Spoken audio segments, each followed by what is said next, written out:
Get ready to open the box that holds the pieces to your financial puzzle. Your host, Jim Sumter, is here to play with one of the 6 pieces you should consider for a financially fit future, or maybe a few more. I'm Patrice Sikora. And Jim, which piece or pieces are we playing with today? Well, Patrice, it's great to be here.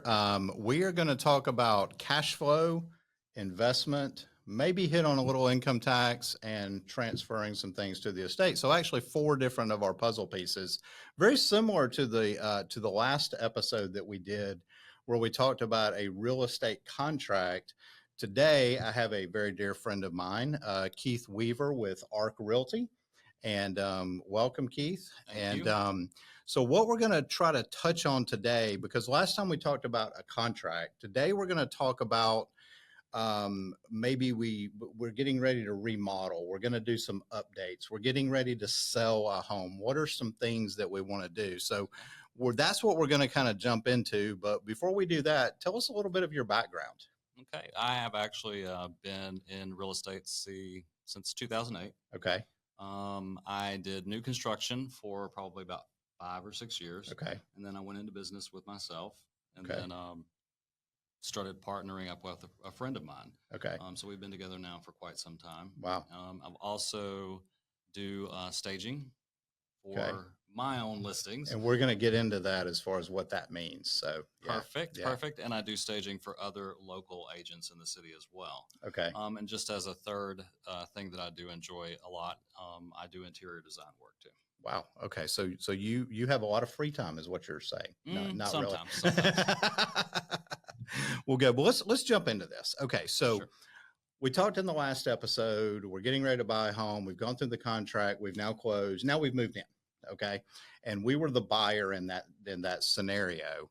So now we've moved in, and my wife wants to make a handful of changes to this home that we just purchased. Sure.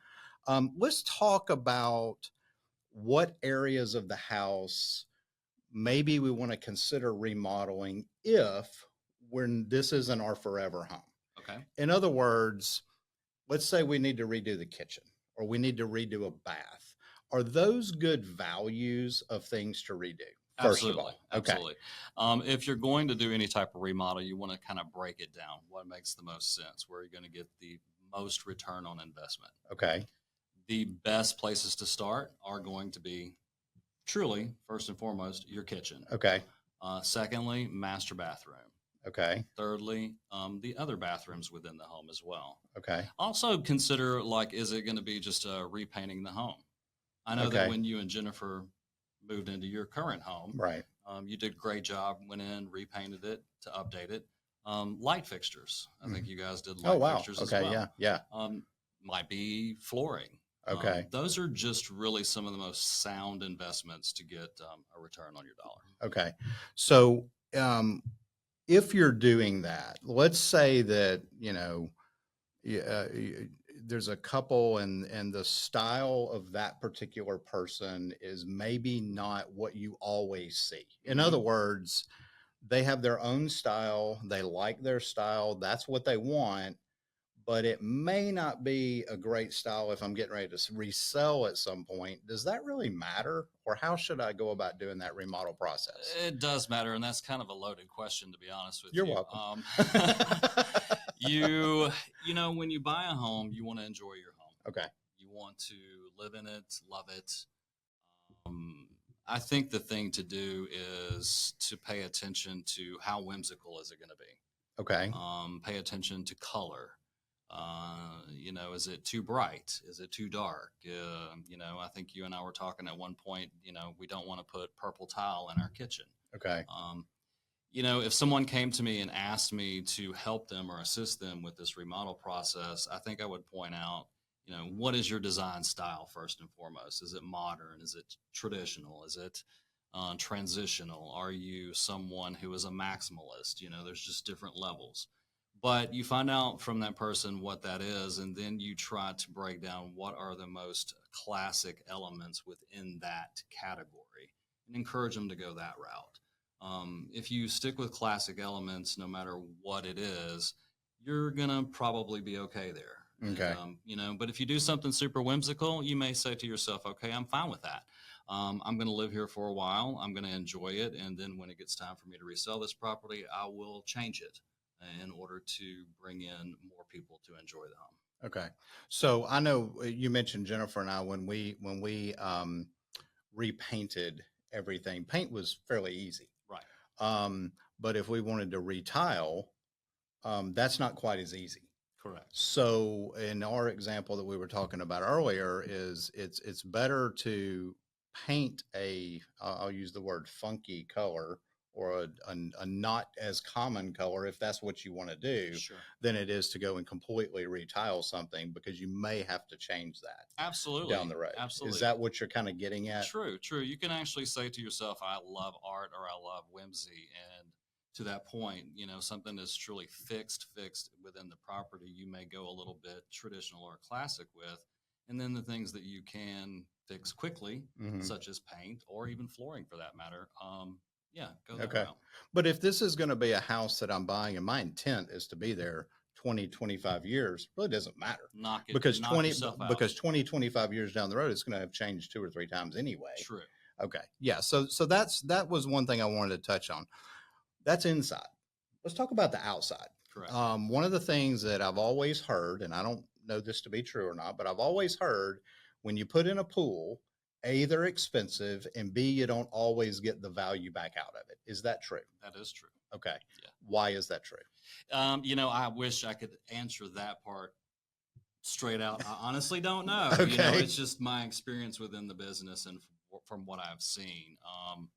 Again, if you wanted to put in a swimming pool, it is definitely something that is personable to the people that are going to be occupying the home. Okay. To enjoy living there. And if that's something you want to have, then I say go for it. Okay. I think the thing there is to do it smartly. I've seen people put in a pool, do it well, and pretty much get almost a good return on investment there. But I've also seen people just go completely overboard with that. Okay. And what I mean by that is they may go and put so much hardscaping around the swimming pool itself that it really, jacks the price up. Okay. And here's the deal. It is more about being able to market the home. So Okay. hardscaping, swimming pools, things of that category, it makes the property come across a little more marketable to those that want that. But just know going into it, the money you put into it, it's not probably going to be a 100% return on investment. Okay. Okay. That's good to know. So let's put your realtor hat on. Okay. And let's say you're representing a buyer. And they may not want a pool. Is that going to, if I'm the seller and I have the pool and your buyer doesn't want a pool, your buyer's not going to look at my house because it has a pool. More than likely. More than likely. So so if you have something like that, it could limit the number of prospects that you have down the road. Again, if you're going to be there 20 years, who cares? But but that's just something to consider. Is that I think that's a fair statement to say, is to consider that. Yeah. Because a pool is specific. Right. A lot of people do not want to have a swimming pool because they don't want to maintain it. They don't want to pay for somebody to come and maintain it. Okay. They don't want to handle any repairs that may come up. Mm-hmm. So yes, it will definitely narrow the focus of the buyers. Okay. Well, good. So I'm going to ask you a question. I call it my loaded question, but you already know what it is. So I kind of cheated. I kind of cheated on that. No. Okay. And then we're going to move on to, I'm getting ready to sell my house. But my loaded question is, what's the most unusual remodel that you've ever seen? Okay. That is not actually a loaded question. Okay. So a little bit of a story. I won't go into it completely. I'll try to keep it as short as possible. I was invited several years ago to be interviewed for a listing in a community here in Birmingham. And I went to the home, toured it, sat down with the potential sellers, and we just started talking about price. And they wanted to sell their home for around $950,000. Okay. But after I looked at the home, I knew, and looked at the comps, knew the square footage, everything about it. I knew that the house was not going to sell for probably more than $750,000. Okay. So I actually sat down with them and I asked them where they came up with this price. And it was because what they paid for the home, they added the money that they spent in, I don't even know if you'd call it updates. We'll call it additions to the home. Okay. So they took the total price tag of those additions, put it back with what they paid for the home, and they said, this is what a house is worth. So they added $350,000 to what they paid to the home in renovations or updates. What they updated was their basement, Okay. the full basement, and they did some hardscaping outside. The thing is the work that was done was so specific. 50% of the basement, and this is a very large basement, Jim. Okay. 50% of the basement was actually a theater. Like a movie theater? Like a movie theater. Oh, okay. Okay. So Wow. this Okay. was for a family that was very large.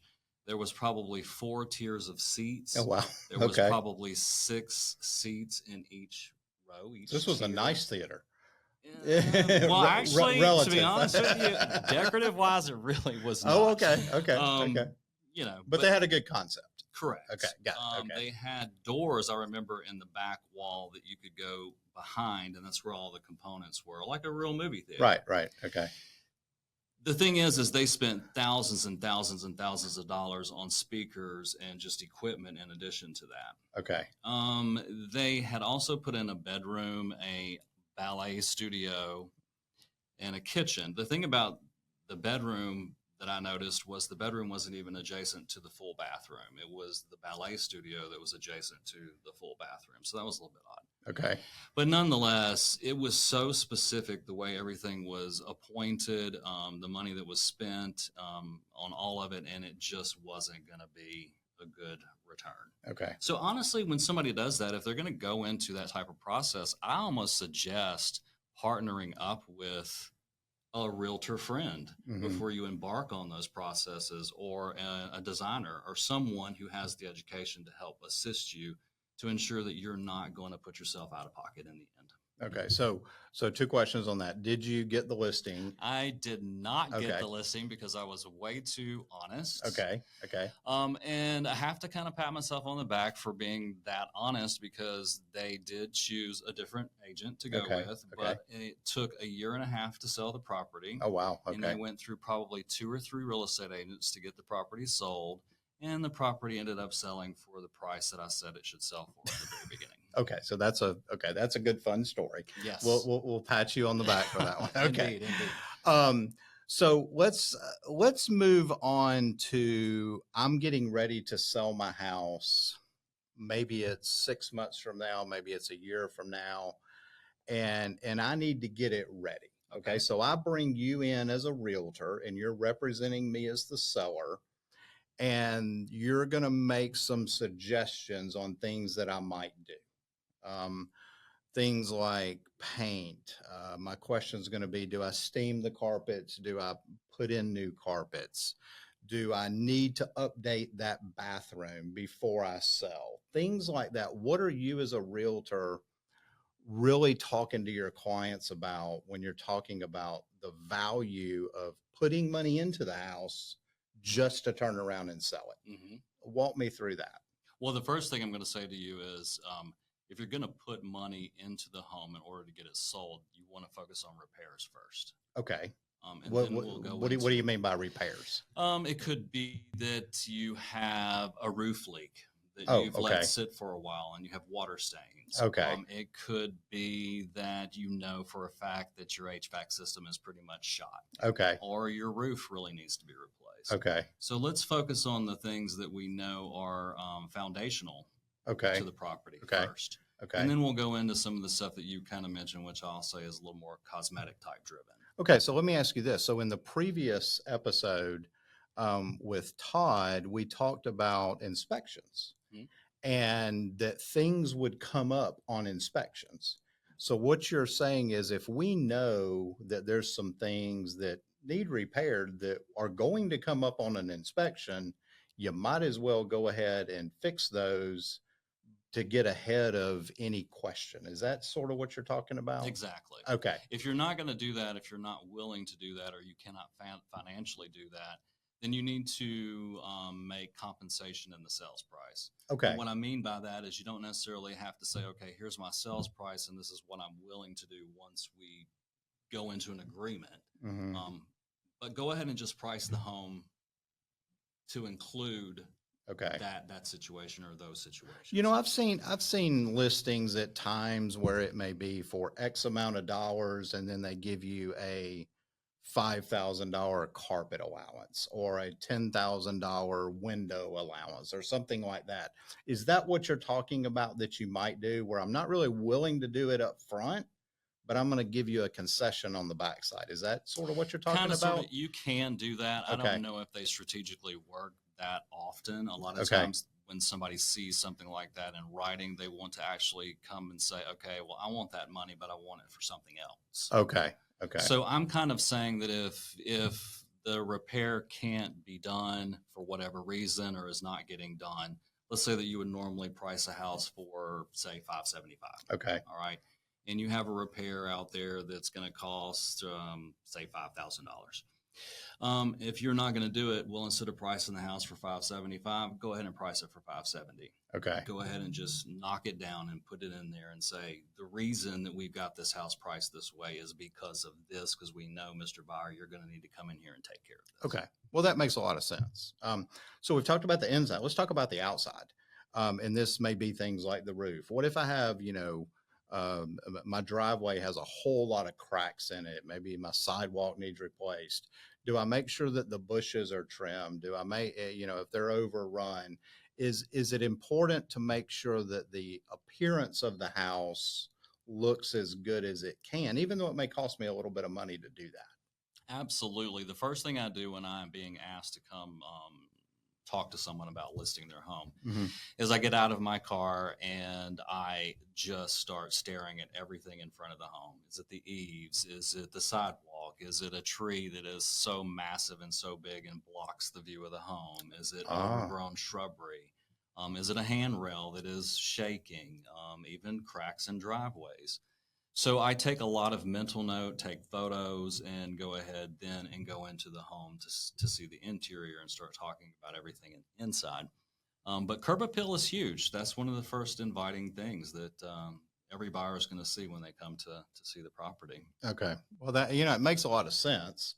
I guess it's things that you wouldn't think about because you're going to probably see things as a realtor that I, as a homeowner, it's always been that way. Why do I think it's an eyesore? Because if I thought it was an eyesore, I would have fixed it. Well, and we I didn't also really get realize used to what we get used to. Okay. If we are the occupants of a home. Okay. Yeah.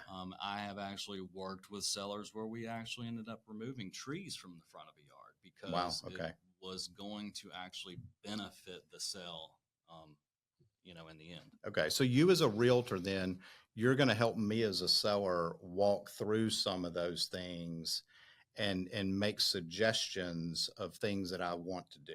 Absolutely. And the reasons that I want to do that. Absolutely. Okay. Okay. So again, another pat on the back to what you guys as realtors do.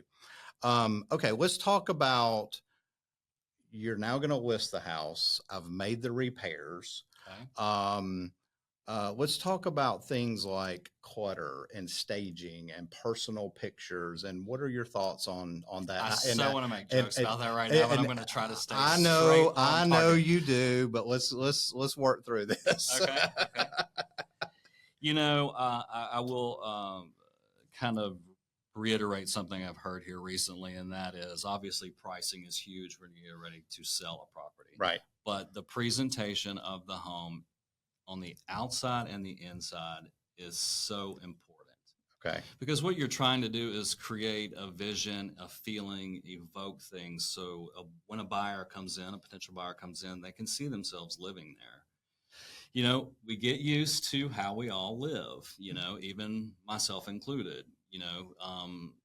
You do need to take the time to declutter, take the time to clean. So one of the things I will do is I will pretty much give what I call it a prescription, a whole list of everything of suggestions that we need to go through within the home. Sometimes sellers feel overwhelmed. So if that's the case, I try to offer solutions, whether it be myself coming in and assisting in this manner or, helping them come up with a way to contact somebody else to come and help them. But yeah, you pretty much need to be able to educate sellers on trying to set up every single room in the home. I'm not talking like just the living room. I'm talking every room, the bathrooms, what have you. So is that the is that the realtor's job to do that, in your opinion? Or is that I you as, or would is that I you as a would stager? hope so. I think that that's just part of how myself, my business partner, and my team that we approach things. Okay. You know, if we're there to get top dollar as sellers and I'm there to help you with that, then I would hope that you would understand where I'm coming from and that you're Right. going to go there. Well, and two, Jim, think about this. Let's reverse that. And I've done this before as well. I'm talking to sellers about getting their home prepared and getting it staged properly. And, they may not want to do that. They might kind of feel overwhelmed by it. But what I do is I can role reverse that. Okay, Mr. Seller, Mrs. Seller, you're getting ready now to actually end up being a buyer. Okay. So what is it that you look for when you go out and you start looking at properties? Oh, wow. Okay. Yeah. So if you're understanding presentation when you go out and look at properties, why isn't it that it can't be done over here at your property as well? Okay. And when they kind of get to that point and they can picture themselves in that scenario, then they understand it better and they're willing to work with you. Wow. Okay. That actually makes a lot of sense. So let's talk about clutter just a second, because I've walked into houses where, someone in the home had a collection of, it seems like every collection that every antique store could ever want. Sure. And they love it. And that's wonderful for them. If I'm walking in as a buyer, it may or may not be wonderful for me. So what do you suggest we do as far as decluttering to get down to where the presentation is good? Well, I think a good example I can give is last year I was working on a property. The seller had a lot of that. Okay. And it's too, when buyers come into a property, you want to have it decluttered, number one, so they're not focusing on every single thing that you have in your home. You want them to look at the spaces. You want them to feel the spaces. So that's a big thing to do. I try to take the ease and the burden off of the sellers by saying, here's in this room, this living room, it's a little bit overly done. I don't know what the right word is to use, but we need to pull back on some of the accessories or some of the pillows or something that's within the space. And in order to help them figure that out, I will say, okay, let's go to this table right here. We've got 12 accessories sitting on this table. Which one of these is the most important to you? Which one is the one you are most connected to? Okay. And let's say, okay, they point it out. I say, well, let's leave that one. Let's box up these other things. And, oh, by the way, don't take this personally.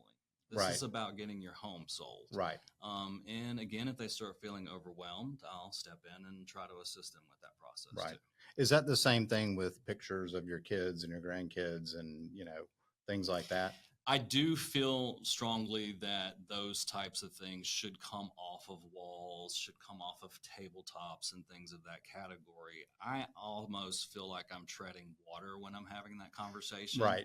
I'm sure. Because it's so personal to every single person. I'm not there to necessarily squash those memories or anything, but again, I have to remind the seller what it is that we are doing. We're getting ready to invite a lot of guests into our home, guests we've never met. Right. And we're trying to step out of this property. So it's time to focus on that end goal and not what is happening right now. I don't like to remove every single family photo. I think that you need to maybe keep one or two in something in a room that's special. But I also do that because I don't want buyers to come in and not pay attention to the home and not pay attention to the spaces and stop and just stare at the wall of photos. Right. And try to figure out who you are, what you do, go home, start Facebook stalking you, any of that kind of stuff. Okay. Well, that actually makes a lot of sense. Okay. I have a two-part question on staging because you mentioned that you have a staging company. Yes. Okay. Two-part question on staging. What is your opinion on an empty house? Let's say I've moved and all my stuff is now out, but I'm still selling. What is your opinion on an empty house? And then second part of that is, what if I'm still there, but say, so my daughter is in college. Okay. So she has an apartment. So this isn't the case in our house, but it may be that I've taken all of her bedroom stuff and it's now in her apartment. So I have this empty room that I'm using as a whatever. Okay. So what's your opinion on an empty house, and what's your opinion on an empty room or an empty space? Are those the type things that I'm staging? Yes, I have a little bit of a. I believe if a home is vacant, in some scenarios, perhaps depending on the home itself, where it is located, is it old, is it new, that it can potentially sell just fine without it being staged. Okay. Now, staging it may move the transaction quicker. It may render more of a higher sales price. But I also believe that probably 80-90% of the houses that are vacant should be staged, because Okay. what you're wanting to do is to, number one, show people how they can and space plan a room. But it's also to evoke an emotion when they come in. Do they see themselves living in this home? And you've probably been in both yourself, I have. Yeah. one that is staged and one that is not. So, how do you feel when you have seen both scenarios? Well, so if it's an empty room, or if it's an empty house, I'm looking at it going, okay, one of the first things that, well, Jennifer, I'll say, because you know Jennifer as well, one of the first things she does is starts planning where are things going to go.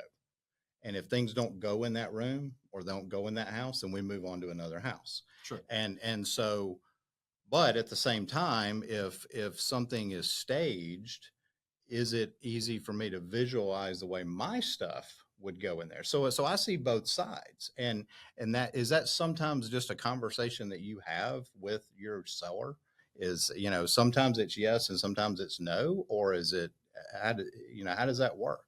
And it is a conversation that I have with my sellers. Here's a good example. I had a property. It was this year actually up in Trustful, and the home, could it have been staged? Yes, but because of where it was located, because there was low inventory in the area, we just focused on making sure the house was very clean, Okay. and then it was freshly painted and the carpets had been cleaned. We were able to leave that house completely empty, and it was just fine to do that. Okay. But then I might go over into an area of a municipality in the metro, Hoover, and Hoover has higher levels of inventory, and so your competition is going to be a lot stronger. So in that scenario, it might be smart to stage the home in order to put yourself out there in a better position. You did say something about bedrooms, Right. like that of a daughter Right. who has left and taken her furniture with her. I don't necessarily believe you have to stage secondary bedrooms. Okay. My philosophy with that is truly it is a secondary bedroom. Right. And I do feel that most buyers can walk into a space in that situation and go, this is a bedroom. Right. Is it big enough to fit my needs? Right. Right. However, I do believe that you should stage the primary suite. Okay. Sure. Okay. So let's say that we've decided to stage. Okay. Let's say we have an empty house. We've moved and we have an empty house. When you say stage, what do you mean by that? Is that, are you bringing in furniture? Are you bringing in the furniture and accessories and hanging things on the wall? What are you doing? Good question. Yes. Actually, there is a job coming up next week. Okay. That I will be working on, and it is everything. It is all the pieces. Say for a living room, we're going to do sofa. We're going to do 2 or 3 chairs. There's going to be 1 or 2 area rugs, coffee table, end tables, lamps, accessories, blankets, pillows for the sofa, artwork. So you're doing the whole thing. It's everything. Yeah. We bring in all the pieces. We start day one with all of the large scale pieces and delivering those, space planning it, sitting it out. And then we come back in a day later and then we layer it with all the accessories. And that's a company that you have, so someone could use your services. Correct. Just on staging, but you may or may not be their realtor. Correct. Okay. And we do that as okay. well. Well, good. So, a scenario that I run into as a financial planner a lot of times is, grandma unfortunately has passed away, or grandma has moved to an assisted living. And so we have an estate that owns this house and all of grandma's things.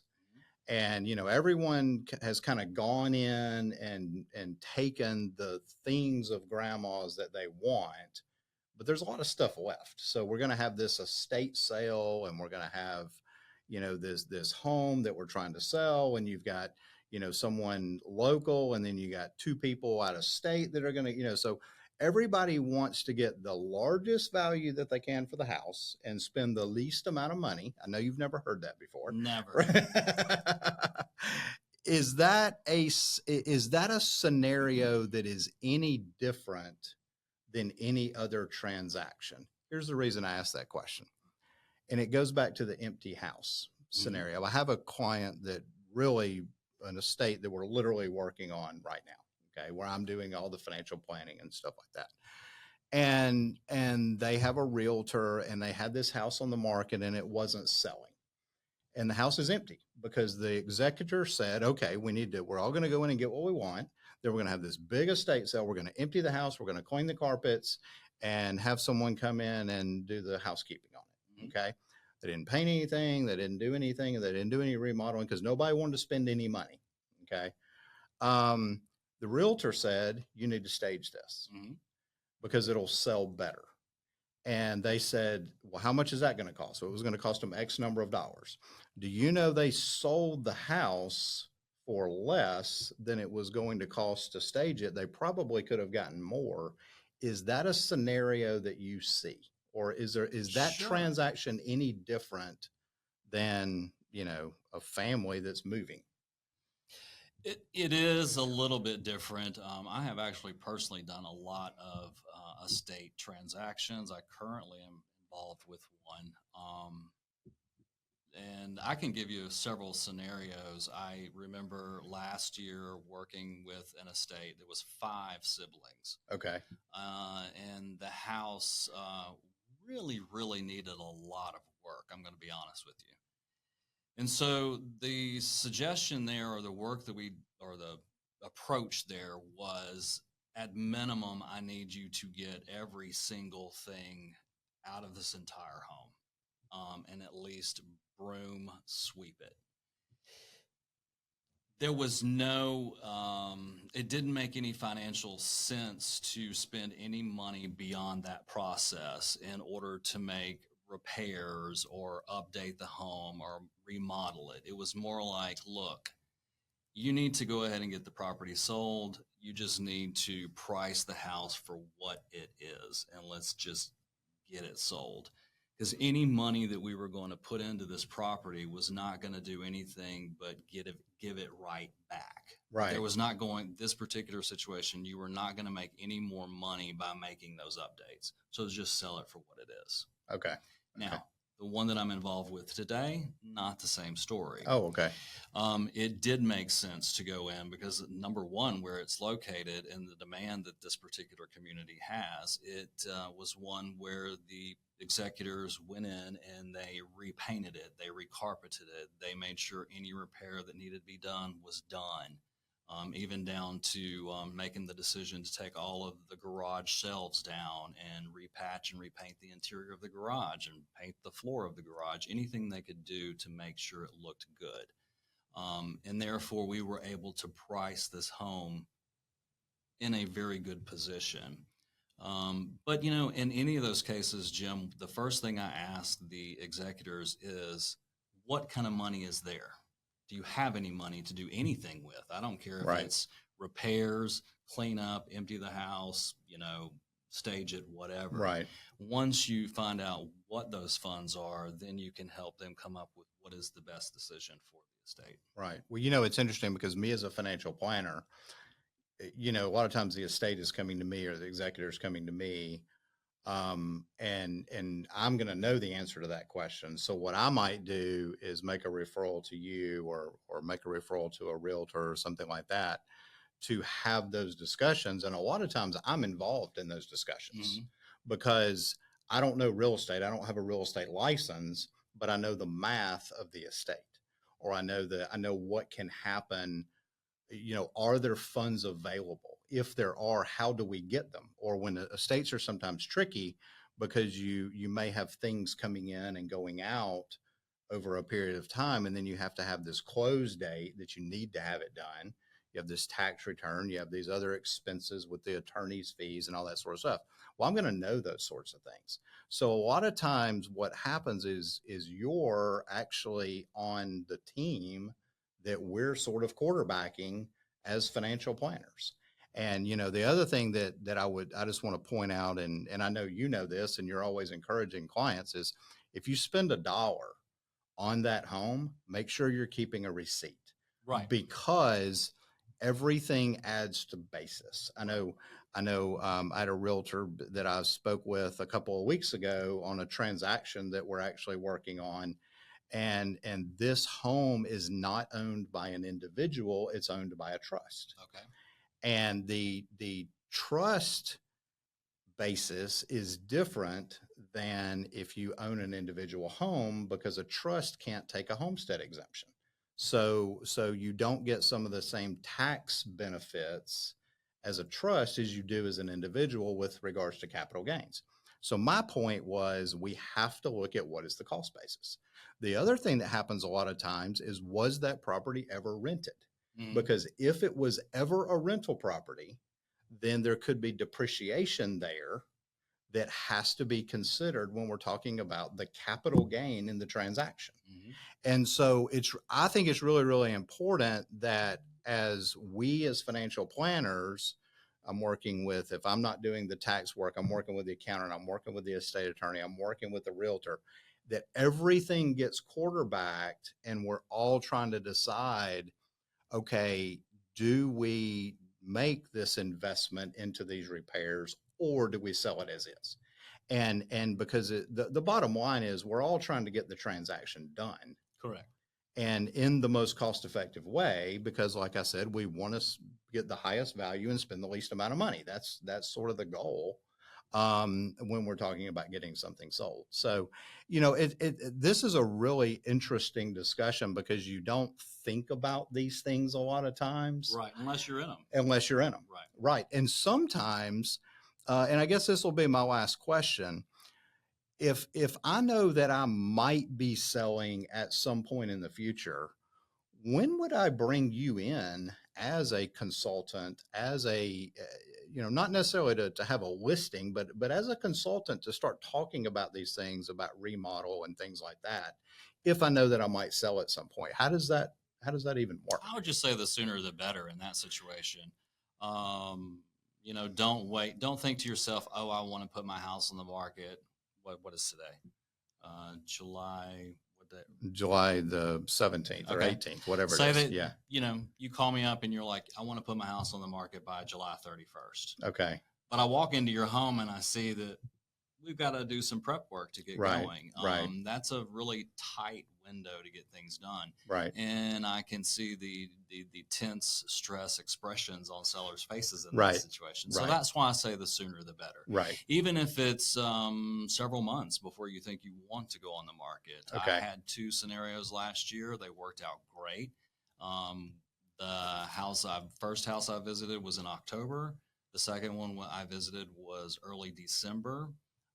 We didn't put either of those houses on the market until the end of February of this year, and they both ended up closing before mid-April once we got them on the market. Wow. Okay. So we just had good discussions, months in advance, Yeah. and was able to pace ourselves to get to where we wanted to go. Well, cool.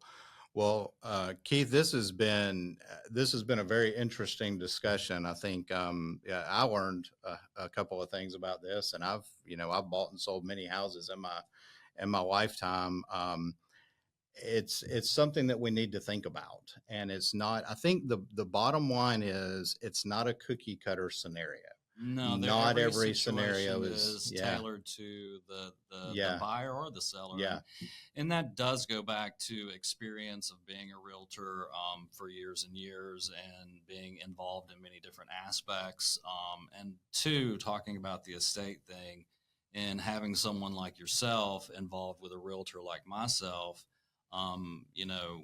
sitting down and having team players in a group is always greatly appreciated as well.